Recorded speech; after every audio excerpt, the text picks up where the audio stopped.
Assalamualaikum warahmatullahi wabarakatuh. Alhamdulillahirabbil alamin wassalatu wassalamu ala asyrafil anbiya'i wal mursalin sayyidina Muhammadin wa ala alihi wa sahbihi ajma'in. Amma ba'du.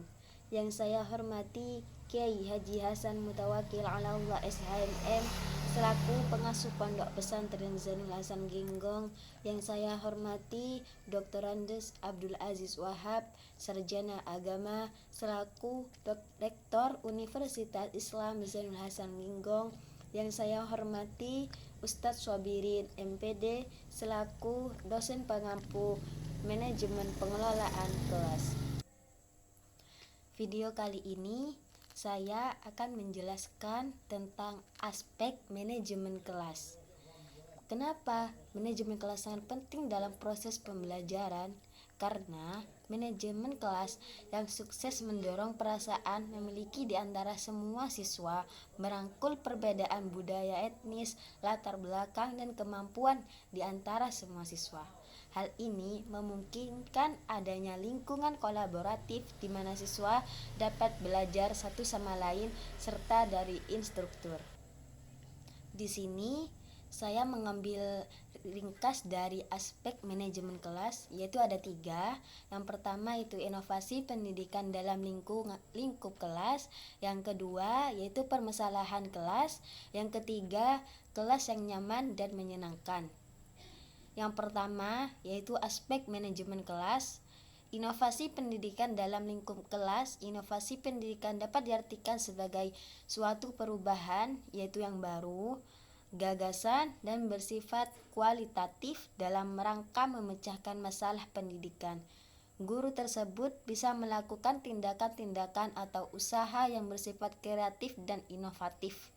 Inovasi yang dapat dilakukan guru dalam manajemen kelas seperti contoh, inovasi strategi pembelajaran, media pembelajaran, dan juga metode dalam mengajar.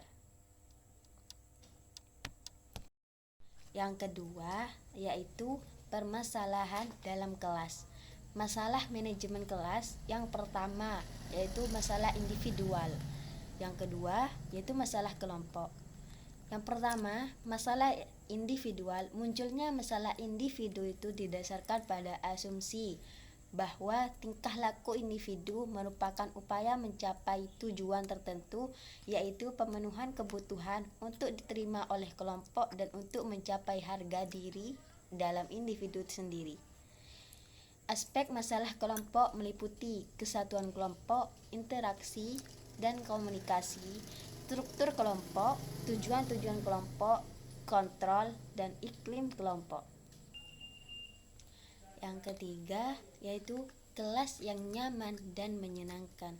Kelas merupakan taman belajar bagi siswa. Kelas adalah tempat bagi para siswa untuk tumbuh dan berkembangnya potensi intelektual dan emosional.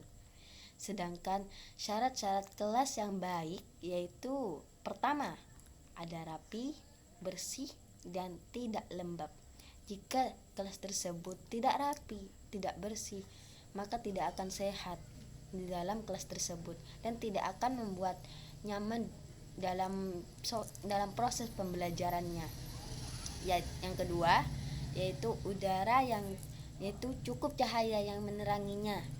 Jika proses pembelajarannya diadakan di siang hari, maka masih akan menyesuaikan karena masih ada matahari yang menerangkannya. Tapi ketika tiba-tiba dalam siang hari tersebut mendung, maka membuat dalam kelas itu menjadi yang awalnya terang menjadi gelap. Nah, ini yang membuat siswa tersebut tidak nyaman dalam kelas jika dalam kelas tersebut tidak ada pencerahan, seperti contoh lampu. Yang ketiga yaitu sirkulasi udara yang cukup. Dalam kelas jika tidak ada sirkulasi udara cukup seperti jendela dan pintu sering tertutup, maka membuat anak-anak tidak nyaman di dalam suatu kelas tersebut, yang membuat proses pembelajarannya terganggu. Jadi guru harus bisa tahu bagaimana caranya sekiranya dalam proses pembelajarannya nyaman dan aman. Yang keempat, yaitu perabot dalam keadaan baik, cukup jumlahnya dan ditata dengan rapi. Nah, ini bersangkut pautkan dengan nomor 1, yaitu rapi, bersih. Jika yang empat tidak dipenuhi, maka yang pertama tidak akan terpenuhi. Karena ini bersangkut pautkan, yaitu perabot dalam keadaan baik. Jika perabotnya aja masih kurang, maka dalam satu kelas tidak akan bersih, tidak akan rapi, dan tidak akan nyaman bagi para siswa. Nah, di sini guru harus tahu bagaimana caranya sekira dalam satu kelas tersebut proses pembelajarannya itu nyaman bagi para siswa. Bukan cuma yang tadi saya baca itu syarat-syarat kelas yang ada 4 tadi, tidak juga harus terpenuhi. Sekiranya guru tersebut bisa membuat dalam satu kelas bisa nyaman dan menyenangkan bagi para siswa. Siswa akan merasa betah dalam kelas manakala tersebut nyaman dan menyenangkan, dan menyebabkan banyak siswa keluar dengan kata-kata kelasku adalah surgaku. Kesimpulan dari penjelasan saya tadi, yaitu manajemen kelas yang sukses mendorong perasaan memiliki di antara semua siswa, merangkul perbedaan budaya, etnis, latar belakang, dan kemampuan. Aspek manajemen kelas yang ada 3, yaitu inovasi pendidikan dalam lingkup kelas. Yang kedua, permasalahan kelas. Yang ketiga, kelas yang nyaman dan menyenangkan. Mungkin itu saja yang dapat saya jelaskan tentang aspek manajemen pengelolaan kelas. Jika ada kata-kata yang saya salah dalam penuturannya, mohon maaf sebesar-besarnya. Akhirus salam. Wassalamualaikum warahmatullahi wabarakatuh. Audio Jungle.